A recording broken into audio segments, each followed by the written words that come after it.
గౌరవ ముఖ్యమంత్రి దార్శనికులు కృష్ణా గోదావరి అనుసంధానకర్త గౌరవ ముఖ్యమంత్రి వర్యులు నారా చంద్రబాబు నాయుడు గారికి ఈనాటి కార్యక్రమానికి చేసిన మంత్రివర్యులు రామానాయుడు గారు, సత్యకుమార్ గారు, అనగాని ప్రసాద్ గారు, అలాగే ఇరిగేషన్ సెక్రటరీ గారు, మన ఇరిగేషన్ రంగానికి మూల పురుషుడు డాక్టర్ కేఎల్ రావు గారి కుమారుడు విజయారావు గారికి, మన పార్లమెంటు సభ్యులు గౌరవ కేశినేని శివనాథ్ చిన్ని గారికి, మన గౌరవ విప్ నందిగామ శాసనసభ్యురాలు తంగిరాల సౌమ్య గారికి, జిల్లా గౌరవ కలెక్టర్ గారికి, ఈ కార్యక్రమానికి విచ్చేసినటువంటి సహచర శాసనసభ్యులు, పెద్దలు, గౌరవనీయులు అందరికీ, మైలవరం నియోజకవర్గ ప్రజానీకానికి, కూటమి కుటుంబ సభ్యులందరికీ నా హృదయపూర్వక నమస్కారాలు తెలియజేస్తూ, ఒక దార్శనికుని ముందు చూపు ఏ రకంగా ఉంటుందో ఈరోజు ఈ ఎల్నినో పరిస్థితుల్లో, తీవ్ర వర్షాభావ పరిస్థితుల్లో పైన ఎగువనున్న ప్రాజెక్టులు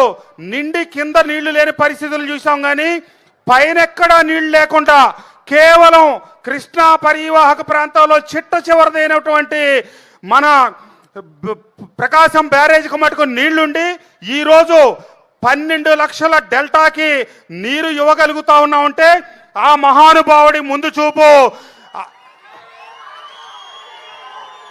ఆనాడు మహానుభావుడు డాక్టర్ కేఎల్ రావు గారు ఆకాంక్షించిన నదుల అనుసంధాన కార్యక్రమం భారతదేశంలో చేసి చూపించిన వ్యక్తి గౌరవ చంద్రబాబు నాయుడు గారు.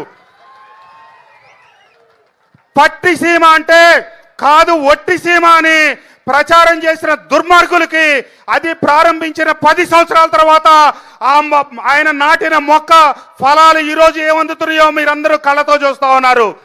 అది విమర్శలు చేసిన కళ్ళుండి చూడలేని కబోదులకి ఈ రోజు జరుగుతున్న ఈ కార్యక్రమమే ఒక చక్కటి ఉదాహరణ. అంతేకాదు, విభజింపబడిన ఆంధ్రప్రదేశ్లో మనకు నిలవ నీడ లేకపోతే బస్సులో చెట్ల కింద నిలబడి పరిపాలన చేస్తూ 13 జిల్లాలకి మధ్యలో కృష్ణా గుంటూరు జిల్లాల నడిబొడ్డులో అమరావతిని ప్రారంభిస్తే ముందు జై అమరావతి, అధికారంలోకి వచ్చాక అంతకంటే బాగా కట్టి చూపిస్తానని, తర్వాత నయ్య అమరావతి, ఆ తర్వాత 3 రాజధానుల ముచ్చట, మళ్ళీ ఓడిపోయి 11 రెడ్డి అయిన తర్వాత ఈ రోజున మావిగన్, మళ్ళీ తెల్లారి కూడా మారకుండానే విజయవాడ. ఇది ఒక దార్శనికుడికి మందబుద్ధి గలవాడికి మధ్య ఉన్న తేడా. కాబట్టి తప్పకుండా చంద్రబాబు నాయుడు గారు మొదలెట్టిన పట్టిసీమ ఏ రకంగా ఆంధ్రుల పాలిట కల్ప వృక్షమైందో, ఆంధ్రుల పాలిట రేపు అమరావతి రాజధాని కూడా భారతదేశ ప్రముఖ నగరాల సరసరి నిలబడి ఆయన ముందు చూపుకి ఈ ఆంధ్ర రాష్ట్ర ప్రజలకి చక్కటి పునాది అవుతుందని చెప్పి ఈ సందర్భంగా తెలియజేస్తూ, తప్పకుండా సార్ మీ ఆశీస్సులతో, మీ అండదండలతో, మీ ముందు చూపుతో ఈరోజు పట్టిసీమ డెల్టాకి కల్పవృక్షమైంది.